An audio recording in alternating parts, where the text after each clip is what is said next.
Қайырлы күн баршаңызға. Бүгін мен сіздермен осындай дәмді кешкі астың, яғни жылдам дайын болатын лағманның рецептімен бөлісемін. Өте дәмді әрі лағман созып отырмайтындарға арналған дайын лағман деп ойлаймын. Менің каналыма тіркеліп, лайк, комментарий жазып кетіңіздер. Видеоны соңына дейін қарап, менімен бірге лағманның жасалу жолын, яғни рецептін бірге көріңіздер. Бұл өте оп-оңай әрі жылдам дайындалатын кешкі ас. Алдымен етті аламыз. Өзіңізге ыңғайлы етті аласыз да азғантай, яғни майдалап турайсыз, ұсақ-ұсақ қылып турайсыз. Өйткені тамақ жеген кезде лағманның бетіне салғанда жақсы әдемі көріну үшін әрі тез пісуі үшін мен етті осылай ұсақтап тураймын, яғни майдалап турап аламын. Мінекей. Одан кейін азғантай тұз салам, яғни бір шымшым тұз және бір жұмыртқа саламын. Одан кейін соевый соустан азғантай ғана құямын. Бір қасықтай құйсаңыздар жарайды.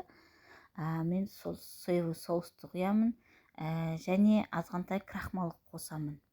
Яғни кәдімгі кукурузный крахмал. Содан бір қасықтай, шай қасықпен бір қасықтай кукурузный крахмалды қосамын. Мінекей. Көз мөлшермен қоса салдым. Негізі азғантай қосса жарайды. Сөйтіп бұны аз уақытқа, яғни 3-4 сағатқа бетін жауып маринадқа қойып қоясыз, яғни маринадтап қою керек. Енді азғантай мен не қылдым, приправадан салдым. Өз қалауларыңызға қарай осылай бәрін бірігіп араластырғаннан кейін маринадқа қойып қоямыз.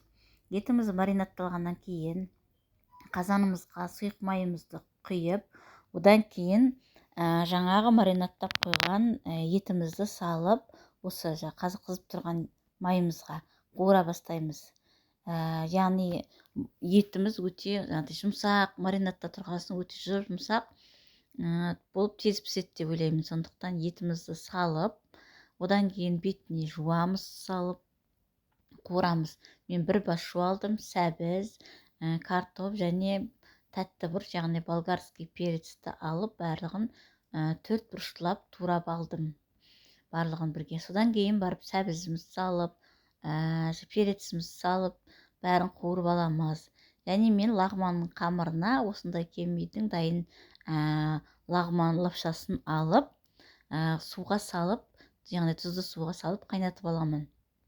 Азғантай жаңағыдай қосып жіберем, және приправаны тәмі шығып тұрсын деп, сорпаның тәмі тәтті. Мінекей, осындай болып шықты. Біздің лағман қамырымыз жылдам тез піседі. Өйткені арасында жұмыртқа бар, сол үшін езілмейді бұлар. Өте күшті болып шығады. Енді дайын болған сорпамызды, яғни тұздығымызды құйып, осылай лағманымызды дастарханға береміз. Мінекей, осындай болып шықты. Өте дәмді, прям күшті дайындалатын кешкі ас. Мінекей, астындағы лағманның қамыры да ұзын-ұзын болып, лапшаның қамыры сияқты болып шықты.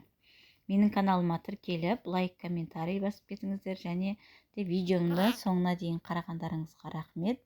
Сіздер де жасап көріңіздер. Өте жылдам дайындалатын кешкі астардың бірі деп ойлаймын.